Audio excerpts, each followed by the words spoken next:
I know it might feel like this series has gone on forever, but this is the last episode, so objectively it didn't go on forever. But anyway, the Sisters' Tear. At some point, Azeroth's champions continued their little side story of trying to save Tyrande Whisperwind from being consumed by the vengeful avatar of Elune, with Hall and High Mountain locating some more former Night Warriors in the Realms of Death, so we could do that ritual thing that would divide Elune's power amongst them all. Although the ritual thing worked initially, the rage Tyrande wielded soon spun out of control, threatening her and all of those trying to aid her. So, out of sheer desperation, Lady Moonberry summoned the Winter Queen to the Grove to assist. The Winter Queen recognised the power immediately and spoke to Elune directly, angrily accusing Elune of turning her back on Ardenweald, despite the Winter Queen frequently calling out for aid from her sister. And Elune responded like, "What are you talking about? I did send help. All of the souls of those who had fallen in the burning of Teldrassil." Oopsie! The Winter Queen then informed Elune that all of those souls had been condemned to the Maw, news which Elune had apparently not known, causing her to shed a tear. And we all know how important Tears of Elune are. The sisters then reconciled, and all was right in the world. Reforging the sigils. Anyway, now that all 5 houses stood united against the Maw, the Primus was able to reforge the sigil of Maldraxxus. Meanwhile, the Venthyr purged the sneaky Nathrezim from their ranks, winning the loyalty of the remaining member of the Court of Harvesters, the Stonewright, in the process. And with her final medallion now in our possession, the Medallion of Wrath, Revendreth's sigil was reforged. In Bastion, the Archon sent word to her 5 paragons and temples, but the Temple of Loyalty remained in chaos, because Devos had fallen, and so they did not currently have a paragon. Initially, the Archon thought to name Adrestus the new paragon, but after hearing Uther's story, Adrestus had become convinced that there should not be a paragon of loyalty. 'Twas rigid loyalty which had threatened Bastion in the first place. No, the temple should be renamed Devotion, with the Forsworn being welcomed back into their ranks. And with this new unity, Bastion's sigil was made anew. And finally, champions gathered in Ardenweald to infuse the withered heart of the forest with anima. When Anduin had taken the sigil from the tree, the heart was damaged, almost beyond repair. But, with the rift between the Winter Queen and Elune healed, everything was fine now, apparently. The forces of life and death had found new harmony, so the heart of the forest was revived, no problem at all, and a new sigil was forged. Escape of Sire Denathrius. During our time in Korthia, champions had been surprised to encounter demons who had infiltrated the ranks of Revendreth, as previously mentioned. Nathrezim, Dreadlords. It had been believed previously that these cunning manipulators of the Burning Legion were Fellborn. But no, retcon. They had actually been created by Denathrius, and had been working for the Jailer for a very long time. Side note, before someone yells, "It's not a retcon" at me. Retcon literally means retroactive continuity. It's not actually a negative term inherently. We've just made it negative because we use it in a negative context all the time. But using the term retcon is not a criticism. Anyway, they had ferried Frostmourne and the Helm of Domination from the Maw to Azeroth. They had kept Arthas' goals aligned with that of the Jailers. They'd even been instrumental in breaking the Arbiter, having spent many years on Argus infusing that planet's world soul with death magic. So when we arrived on Argus and took the world soul's ass, it would crash right into the Arbiter and be too much for her to handle. All part of the plan. Unfortunately, Denathrius' most powerful servants had heard of their creator's imprisonment and had returned from the Twisting Nether to wage war on the Venthyr, forcing their way into Dawnkeep and retrieving the blade Ramornia that contained the essence of their master. And then they buggered off. We did manage to capture Mal'Ganis, but unfortunately that asshole would not reveal where the dark creatures had gone. And with all of that random housekeeping out of the way, we can continue the main story. Zereth Mortis. Access to Zereth Mortis had long ago been forbidden to the denizens of the Shadowlands. 'Twas considered sacred, a workshop in which the First Ones could craft various afterlives. If anyone were to faff about there, it could have drastic implications for the complex machinery of death. So don't do that. But, with the recent grim developments involving the Jailer, the Primus was pretty convinced that we needed to ignore all of that and go there immediately. Summoning us to Oribos, forging a new sigil for the Arbiter, and boof! With all 5 sigils, we too were able to travel to the Forbidden Realm and pursue the Jailer. We went first, taking only Pelagos with us, a small forward party to establish a foothold before the full might of the allied armies arrived. Regretting that decision immediately, because more sworn forces attacked us and instantly disabled our way home. With no way but through, both the champion and Pelagos set out to explore this strange new realm, at which point we crossed paths with the broker Firim. After assisting him with obtaining a thing, he took us to Haven, where dwelled a faction of brokers known as the Enlightened. Unlike their kin, Enlightened dealt not in profit or glory, but in the pursuit of knowledge, fancying themselves as the guardians of the First One's stuff and things. And after meeting the Elders, the leaders of the Enlightened, and helping them for a bit, we found and activated an ancient waystone, opening a path between Zereth Mortis and Oribos, allowing everybody else to arrive. Seeing that was enough to reassure Elder Ara of the Enlightened that we were in fact the goodies, and could be trusted. Also, during our time here, we noticed the Morsworn appeared to be very interested in the Forge of Afterlives, currently prodding at its defences.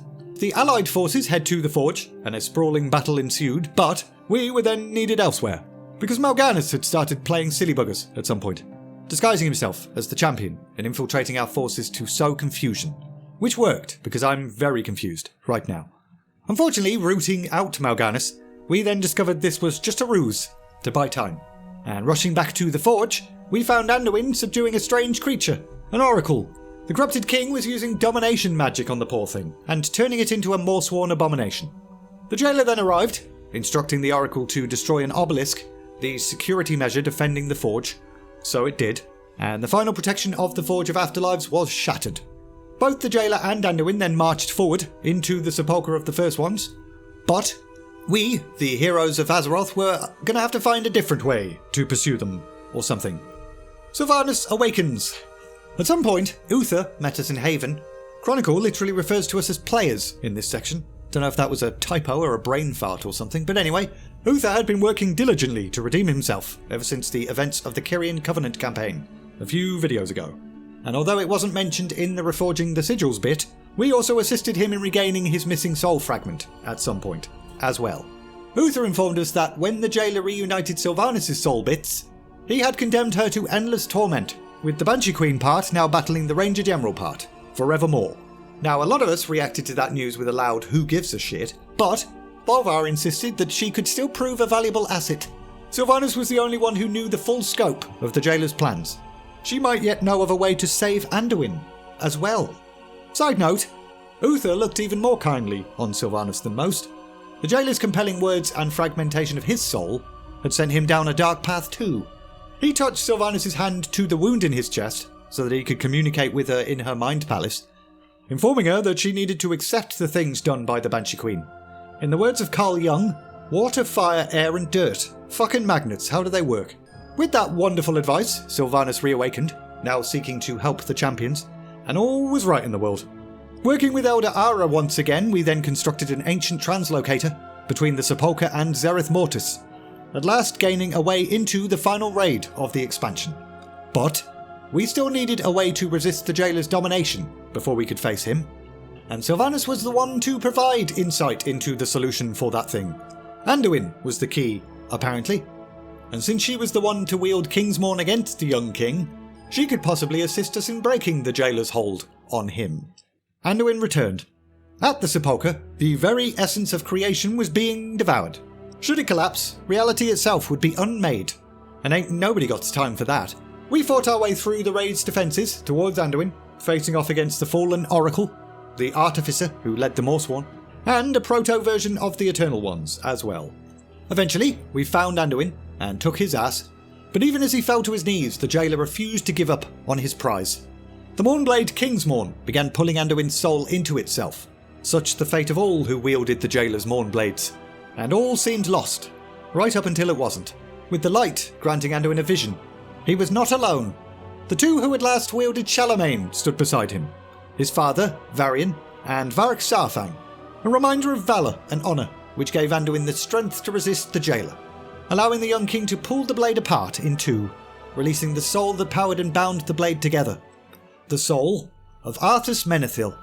The jailer had used the fallen Prince of Lordaeron to empower Anduin's blade, and now it was nothing more than a floaty ball of disappointment, which disappeared, and Anduin was free.